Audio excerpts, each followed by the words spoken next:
আমাদের জীবন থেকে একটি হিজরি বৎসর পার হয়ে গেল।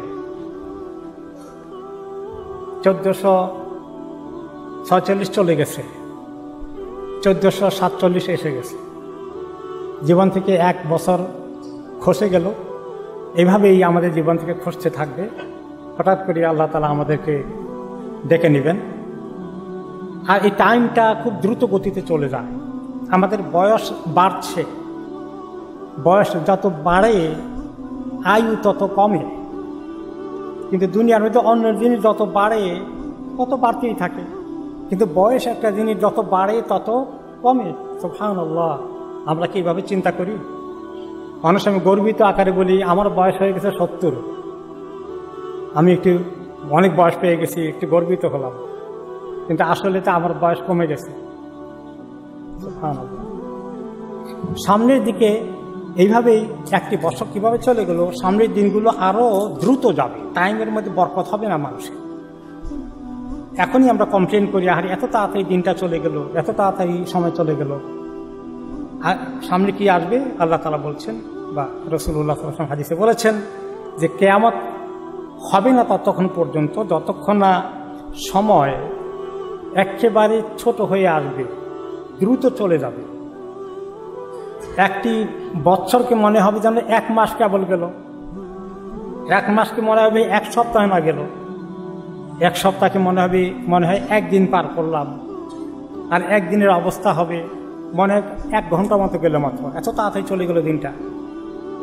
আর 1 ঘন্টা হয়ে যাবে যে আগুন জ্বালালে এরকম করে যে আগুনের ইয়েটা ফুটে ওঠে, এখানেই শেষ হয়ে যায় কয়েক সেকেন্ডের মধ্যে, এরকমই মনে হবে 1 ঘন্টাকে। তো এই সময় যে দ্রুত যাচ্ছে, এই সময়ের ভিতরেই আল্লাহ তাআলা আমাদেরকে সুযোগ দিয়েছেন কিভাবে আমরা আমাদের সম্বল তৈরি করে ফেলতে পারি আখিরাতের জন্য। এই জন্য কাউকে ইবনে রাজাব হাম্বলী রাহমাতুল্লাহ আলাইহি বলেন,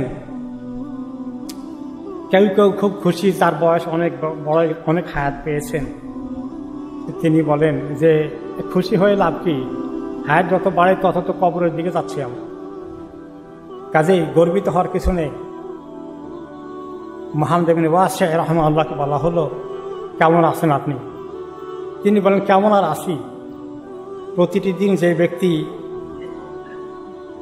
এই রাস্তা পাড়ি দিতে আখিরাতে দিয়ে চলে যাচ্ছে, আখিরাতের মুখী হয়ে গেছি, সেই ব্যক্তির কি অবস্থা হতে পারে? হাসান বসরি রহমতুল্লাহ আলাইহি বলেছিলেন, আপনি একজন মানুষ, মানুষ বলতে কি আপনার জীবন, আপনার হায়াত কি, এটি কতগুলো দিনের সমষ্টি। দিনগুলো মাস হয়, মাসগুলো বৎসর হয়, তাহলে প্রতিটি দিন আপনার জীবনের এক একটি অংশ। একটি দিন যখন চলে যায়, আপনার জীবনের একটা অংশ চলে যায়, আপনি জীবনের একটা অংশকে লুজ করতেছেন। এইভাবে চিন্তা করুন।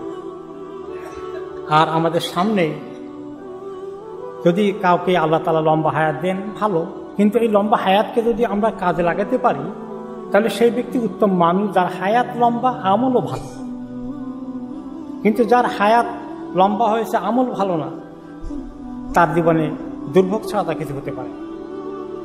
ওমর ইবনে আব্দুল আজিজ রাহমাতুল্লাহ আলাইহি আমাদেরকে বলেছেন, হে মানুষ, সতর্ক থাকো, তোমাকে বেহুদা সৃষ্টি করা হয়নি, তোমাকে এমনিতে ছেড়ে দেওয়া হবে না, তোমার জন্য অ্যাপয়েন্টমেন্ট ঠিক করা আছে, আল্লাহ তাআলার সঙ্গে তোমার দেখা হবে। যেদিন তিনি বসবেন বিচারকের আসনে সমস্ত ফয়সালা করতে, সেই দিন যে ব্যক্তি আল্লাহর রহমত থেকে বঞ্চিত হয়ে গেল, যে রহমতটি আল্লাহর এত বিশাল, তার ব্যাপ্তি এত বেশি, আকাশ জমিনকে ছেয়ে ফেলতে পারে আল্লাহর রহমত, ওই রহমতকে যেই ব্যক্তি হাসরের ময়দানে মিস করে ফেলল, তার চেয়ে বড় ক্ষতিগ্রস্ত পৃথিবীতে আর কেউ হতে পারে? এবং যেই ব্যক্তি আল্লাহর এই রহমত পেল না, এবং এত প্রশস্ত জান্নাত, আকাশ জমিন যার ব্যাপ্তি, সে জান্নাতকে যে মিস করে ফেলল, এই চেয়ে বড় দুর্ভাগ্য আর কে হতে পারে?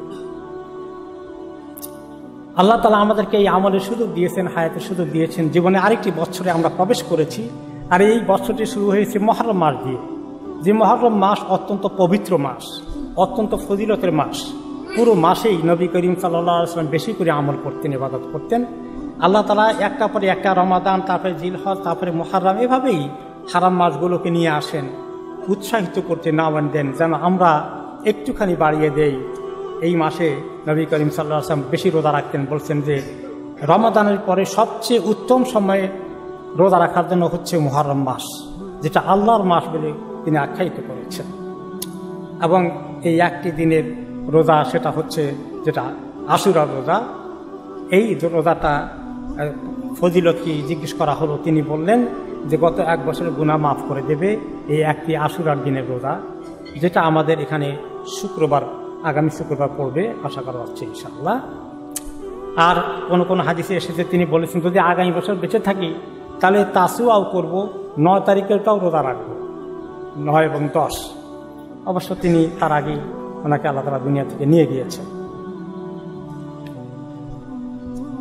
এখন এই মাসগুলো হারাম মাস, 4টি মাস, তার মধ্যে অন্যতম হচ্ছে মুহররম মাস। হারাম মাসে বেশি নেক আমল করা, হারাম বলতে পবিত্র মাস। এই পবিত্র মাসে অপবিত্রতার কাজ করা ঠিক নয়। গুনাহ যেন বেশি না হয়ে যায়, সাবধান থাকা দরকার। কম গুনাহ যেন হয়, আল্লাহ যেন আমাদেরকে গুনাহ থেকে সরিয়ে নিয়ে আসেন।